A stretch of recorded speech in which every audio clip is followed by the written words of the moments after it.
No votes on Capitol Hill today, but the federal shutdown brought Republicans to the White House for a meeting with President Trump and a show of solidarity. The president called Democratic efforts to block the budget extortion. Democrats are still holding out over expiring health insurance subsidies. Republican lawmakers and the White House say they are not willing to negotiate until the government reopens. The Senate plans to vote later this week to pay essential employees during the shutdown, but it's not clear it has the votes to pass. New tonight, small businesses in Georgia are feeling the pinch as the government shutdown enters its fourth week. And tonight, we're talking directly with a member of President Trump's cabinet. Fox 5's Rob DiRienzo was at the live desk tonight. And Rob, you spoke with Small Business Administrator Kelly Loeffler.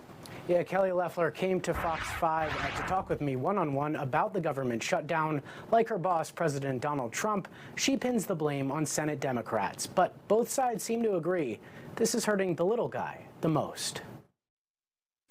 If this shutdown drags out longer, what is the impact to small businesses here in Georgia? Yeah, well, the small businesses reduced growth, reduced hiring. President Donald Trump's Small Business Administrator Kelly Loeffler says because of the shutdown, federal funding isn't going out to small businesses, and those that rely on government business are struggling. In Georgia, we have about 5,000 small businesses that contract with the federal government, from everything from defense to food service and everything in between. 72% of small business owners say it's important for the government to stay open for them to stay afloat, according to a survey from Goldman Sachs out this week. The trickle down of this is going to be devastating to small business. Teresa Acosta is a former small business owner and Democratic healthcare advocate who lives in Dunwoody. She says over the summer, she folded her catering business because of economic uncertainty. We can't predict anything, which makes it really, really hard for small business. The Democrats want Republicans to extend expiring health insurance subsidies to keep costs down for Americans, but they argue it also impacts small business.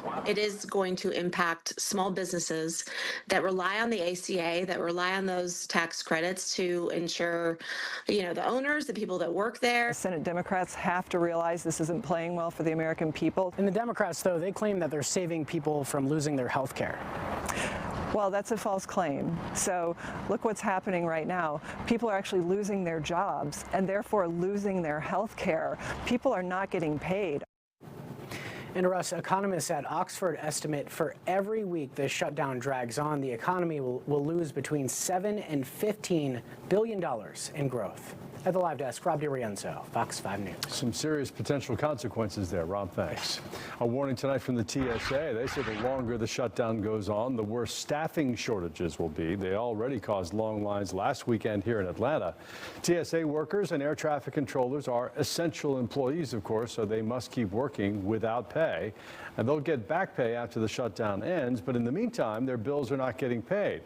The TSA says for some agents, it will get harder and harder to show up for work, so give yourself extra time getting through security and be kind to the agents who did show up.